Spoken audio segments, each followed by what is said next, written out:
Bonjour, comme chaque semaine, voici le Nouvelle Information Ouvrière. Aujourd'hui, le numéro du 21 mars 2013. À la une, la situation à Chypre où le Fonds monétaire international et l'Union européenne essaient de faire main basse sur les comptes d'épargne des petits épargnants, provoquant une panique.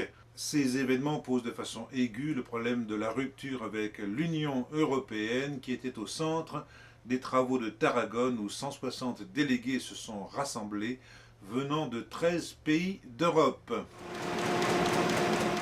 En pages 2, 3 et 4, des interventions des délégués à la conférence de Tarragone, posant ainsi le problème de l'indépendance du mouvement ouvrier face à l'Union européenne. En page 3, Information ouvrière donne la parole à quelques chypriotes, notamment Maria, enseignante de 53 ans, qui déclare « Il est temps de descendre dans la rue et d'imposer la justice sociale ».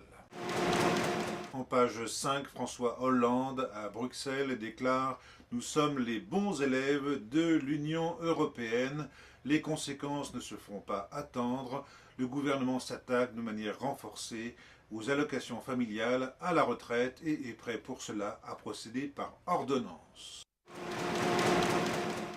Municipal partiel, un raz-de-marée en faveur du combat contre l'intercommunalité forcée que Madame la préfète de Roanne veut imposer.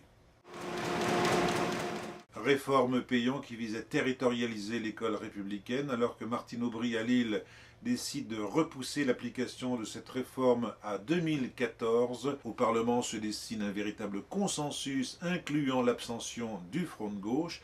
Vincent Payon déclare « Il y a continuité entre nous et les précédents gouvernements ». L'UMP déclare « J'approuve vos efforts ». Il y manque cependant l'autonomie des établissements. Vincent Payon rétorque « C'est prévu ». Dans les pages centrales du parti, la préparation du congrès. À Montereau, une discussion entre militants syndicalistes qui se demandent « Peut-on gagner? À quelles conditions ?» Élection partielle dans l'Oise, la candidate du PS passe de juin 2012 à mars 2013 de 15 000 à 5 800 voix. Selon la Banque asiatique du développement, il faudrait en Asie-Pacifique 120 milliards de dollars pour permettre à toute la population d'accéder à l'eau courante, d'améliorer les sanitaires existants et notamment les réseaux.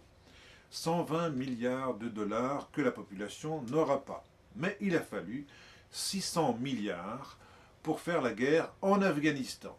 C'est ça, le capitalisme. C'est pas tout ça, mais rien ne vaut la lecture d'Information ouvrière.